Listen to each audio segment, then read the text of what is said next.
नमस्कार प्यारे भाइयों बहनों, कैसे हैं आप लोग। आज के इस वीडियो में अपन बात करने वाले हैं मध्य प्रदेश शिक्षक भर्ती वर्ग 1 एवं वर्ग 2 भर्ती को लेकर। क्योंकि आप सब जानते हैं जो वर्ग 1 वाले हैं वो रिजल्ट का इंतजार कर रहे हैं बेसब्री से। अपने बहुत लंबे समय से रिजल्ट रुका भी हुआ है, कारण भाई आरक्षण वाला विवाद है, ठीक है, मान लिया।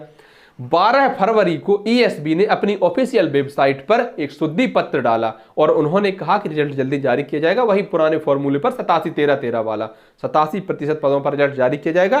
13% पद जो है वो होल्ड रहेंगे और जब माननीय न्यायालय जब फैसला देगा उस हिसाब से उनकी भर्ती की जाएगी। 12 तारीख के बाद आज कितनी तारीख है? तो आज है प्यारे 20 तारीख और अभी तक रिजल्ट आया नहीं है। अब रिजल्ट अगर आ भी जाता है तो आपको पता है कि लगभग 15 दिन में आचार संहिता लग जानी है। किस लिए? लोकसभा चुनाव को लेकर। आप एक बार ये पहले खबर भी देख लीजिए, क्या है इस खबर में कि रिजल्ट अटके, दैनिक भास्कर अखबार में छपी है आज ही के दिन, रिजल्ट अटके लोकसभा चुनाव की आचार संहिता से फिर टलेगी शिक्षकों की भर्ती। अब रिजल्ट आ भी जाए तो पता है आपको 15 दिन 20 दिन में आचार संहिता लग जानी है और जब आचार संहिता लग जाएगी तो इनको नियुक्ति मिल पाना मुश्किल हो जाएगा। और इस दौरान जब तक आचार संहिता हटेगी तब तक संभवतः नया शैक्षणिक सत्र शुरू हो चुका होगा। अब होने को तो आचार संहिता में भी नियुक्ति दी जा सकती है, वर्ग 1 वालों को भी बड़ी बात नहीं, क्योंकि नया विज्ञापन नहीं है, भर्ती प्रक्रिया पहले से चल रही है, उसी को नियुक्ति दे रहे हैं। लेकिन मेन बात तो यह है ना कि सरकार इतना दिमाग इसमें लगाएगी क्यों? वो अपने चुनाव में व्यस्त रहेगी, अपने कामों में व्यस्त रहेगी। बेरोजगारों की कौन कहां सुनता है, हम देखते तो आ रहे हैं सालों से। तो कुल जमा बात यह है कि वर्ग 1 वालों की ज्वाइनिंग भी थोड़ी सी लेट हो सकती है आचार संहिता को लेकर, क्योंकि अभी तक रिजल्ट भी जारी नहीं हुआ है। और सबसे ज्यादा दुखदाई अगर कोई है, सबसे ज्यादा कष्ट में अगर कोई है तो वो शिक्षक वर्ग 2 भर्ती वाले हैं। क्यों? आपको पता है पिछले दिनों पात्रता परीक्षा हुई थी वर्ग 2 के लिए, जिसका अलग सिलेबस जारी किया गया था। 2018 में जिन्होंने पात्रता परीक्षा दी थी वो पास थे, उनको पास ही माना। जो लोग नए आए थे उनको दोबारा परीक्षा देनी पड़ी। उस परीक्षा में भी जो अभ्यर्थी पास हुए उनको आज तक चयन परीक्षा का सिलेबस नहीं बताया गया है। कुछ दिन पहले दैनिक भास्कर अखबार में ही एक खबर छपी थी और उसमें यह बताया गया था 2024 का कैलेंडर क्या रहने वाला है अपनी ईएसबी का। तो उनके हिसाब से लगभग अगस्त में शिक्षक वर्ग 2 परीक्षा होनी थी। सभी छात्रों ने कहा कि यार ये बहुत बढ़िया रहा, खुशी की बात है। लेकिन मुद्दे की बात तो यह है कि अभी तक न नोटिफिकेशन आया है, न सिलेबस आया है, न कोई इसके बारे में ऑफिशियल जानकारी आई है। वो खबर जो थी वो सिर्फ दैनिक भास्कर अखबार में छपी थी। ईएसबी की ऑफिशियल वेबसाइट पर ऐसी कोई खबर नहीं है, न ऐसा कोई कैलेंडर उन्होंने अभी तक अपलोड किया है, ना उन्होंने कहा है कि इस साल कौन कौन सी भर्ती परीक्षाएं होनी है। इसका ऑफिशियल स्टेटमेंट अभी तक नहीं दिया है। अब देखिए मेन बात यह है ना कि खबर की बात सच भी मान लें, पर मुद्दा यहां अटका हुआ है कि जो लोग ऑफिशियल स्टेटमेंट देते हैं अपनी वेबसाइट पर डाले रहते हैं उसी के अनुरूप तो वो चल नहीं पाते हैं। अब ये यहाँ वहाँ की बातों को कितना सीरियस लेते हैं वो अलग बात है।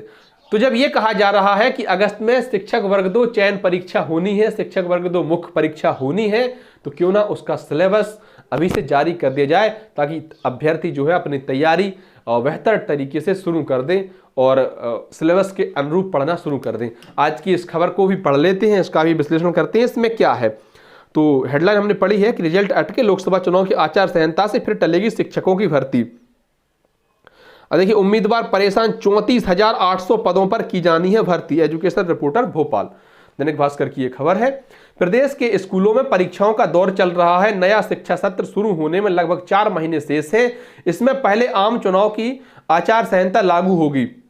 यह मार्च पहले सप्ताह तक लागू हो सकती है। इस स्थिति में भर्ती प्रक्रिया शुरू होना मुश्किल है। ऐसे में शिक्षकों की कमी से जूझ रहे सरकारी स्कूलों में नए सत्र से पहले शिक्षकों की भर्ती नहीं हो सकेगी। तो सीधी सी बात है कि जो नया शैक्षणिक सत्र शुरू होना है उसके पहले तो किसी कीमत पर शिक्षकों की भर्ती संभव नहीं है, वर्ग 1 वालों की भी नहीं।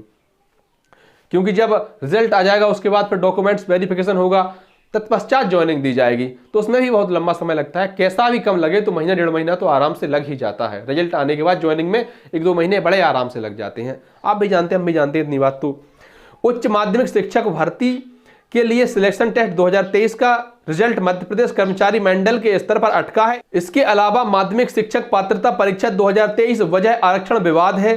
रिजल्ट जारी होने के बाद स्कूल शिक्षा विभाग द्वारा उच्च माध्यमिक शिक्षकों की भर्ती काउंसलिंग आयोजित की जा सकेगी। हालांकि माध्यमिक शिक्षक पात्रता परीक्षा के रिजल्ट से पहले सिलेक्शन टेस्ट आयोजित कराया जा सकता है, लेकिन इस संबंध में कोई अपडेट जारी नहीं किया गया है। इसके चलते भी उम्मीदवार परेशान है। उम्मीदवार मध्य प्रदेश कर्मचारी चयन मंडल द्वारा आयोजित शिक्षक पात्रता परीक्षा के उम्मीदवार वर्ष 2018 की भर्ती के तहत पदों की वृद्धि की मांग कर रहे हैं। उम्मीदवार माध्यमिक शिक्षक भर्ती के तहत हिंदी, विज्ञान, सामाजिक विज्ञान के और उच्च माध्यमिक शिक्षक भर्ती के लिए हिंदी, संस्कृत, इतिहास, भूगोल, केमिस्ट्री, बायोलॉजी के पद बढ़ाने की मांग कर रहे हैं। तो छात्रों की यह मांग भी जायज है कि पद बहुत कम आते हैं। अगर स्कूलों में पद रिक्त हैं तो क्यों ना पदों की वृद्धि की जाए ताकि और अधिक लोगों को रोजगार मिल सके। धन्यवाद प्यारे साथियों। वीडियो आपको अच्छी लगी हो तो वीडियो को लाइक कर दें, अपने ऐसे अन्य साथियों तक साझा कर दें संभवतः जिसको इस वीडियो की जरूरत हो सकती है। और अगर आप चैनल पर नए हैं तो हाथ जोड़कर निवेदन है अपने चैनल को भी सब्सक्राइब कर दें।